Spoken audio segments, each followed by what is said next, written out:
Una palabra desde el corazón del Padre.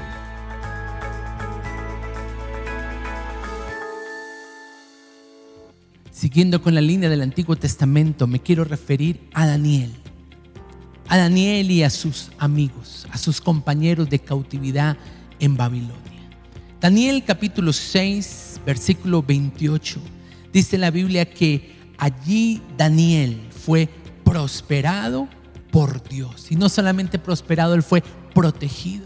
Y usted puede después estudiar bien todo este capítulo, pero en el capítulo 6, el rey Darío, autoridad gubernamental sobre el imperio de Babilonia, fue motivado por aquellos que le aconsejaban para firmar un edicto que ninguna persona podía hacer oraciones ni peticiones a alguien diferente a él, porque el rey era considerado como un tipo de Dios.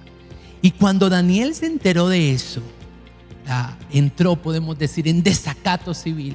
Abrió las cortinas del lugar donde él estaba y allí oró 3 veces al día para ser visto por los demás. O sea, mostrando y revelando que de ninguna forma él se iba a someter a una ley que le impidiera orar, que le impidiera establecer su relación con Dios. Así que no nos debe sorprender, insisto nuevamente en este punto, porque desde mucho tiempo atrás vemos la intención del enemigo, un enemigo que opera bajo el sistema de este mundo, porque por eso la Biblia lo llama príncipe de este mundo. Opera en este sistema para impedir que las personas avancen, desarrollen su relación con Dios, y eso estaba pasando con Daniel. Pero Daniel propuso en su corazón permanecer fiel a Dios, y debido a esto Dios lo protegió, al punto tal que Darío lo vio con buenos ojos. Daniel creció a los ojos de Darío el rey, y entonces él lo promovió, y aquellos que lo habían aconsejado inadecuadamente sufrieron el castigo, porque le tenían celos, envidia al ver la sabiduría, porque esa fue otra de las cosas que Dios le dio a Daniel allí en Babilonia.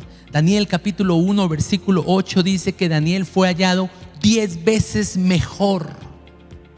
¿Por qué? Porque Dios le dio conocimiento e inteligencia. Fue hallado 10 veces mejor que los otros muchachos que fueron alimentados con la comida de Babilonia. Ese es otro claro ejemplo de cómo Daniel se mantuvo fiel a los preceptos divinos y a lo que había sido enseñado por sus padres.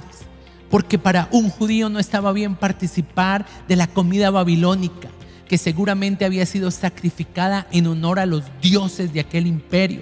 Y entonces Daniel, al ver esto, propuso en su corazón no contaminarse con la comida del rey, y entonces se acercó al encargado de administrarle la porción de su alimentación y le dijo que lo alimentara durante un tiempo con verduras y legumbres, a lo cual él accedió. ¿Y por qué accedió? Porque la Biblia dice que el corazón del rey está en las manos de Dios, y que el Señor lo mueve como se mueve el agua en un vaso para cumplir sus propósitos.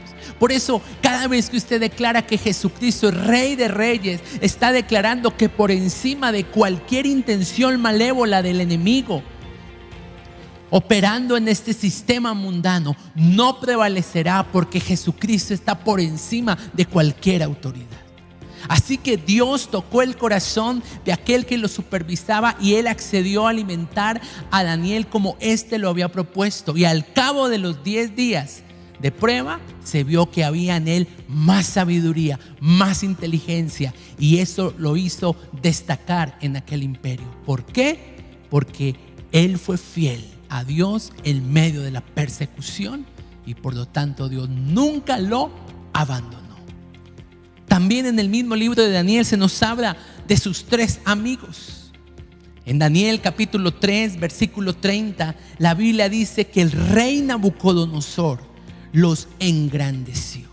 ¿Y por qué los engrandeció? Porque después de haberlos metido en el horno de fuego y aumentar su temperatura 7 veces, El Señor mismo se hizo presente y les protegió de aquellas llamas, porque ni siquiera salieron oliendo a chamuscado, ni siquiera olían a quemado.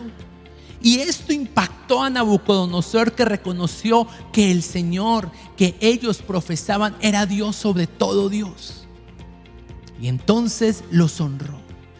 ¿Y en qué consistió el desacato? ¿En qué consistió la resistencia a la instrucción de la autoridad en ese entonces? En que se había construido una gran estatua en honor a Nabucodonosor, delante de la cual las personas tenían que arrodillarse, idolatrar, adorar, a lo cual estos 3 amigos de Daniel rehusaron. Y entonces, como resultado de eso, como consecuencia de eso, debían ir a aquel horno de fuego. Pero Dios nuevamente los protegió y reveló lo que hoy estamos estudiando, que en medio de la amenaza de la autoridad, en medio de la persecución por detener el reino de los cielos, su intención no prevalecerá, sino por el contrario, Él nunca nos abandonará. Una palabra desde el corazón del Padre.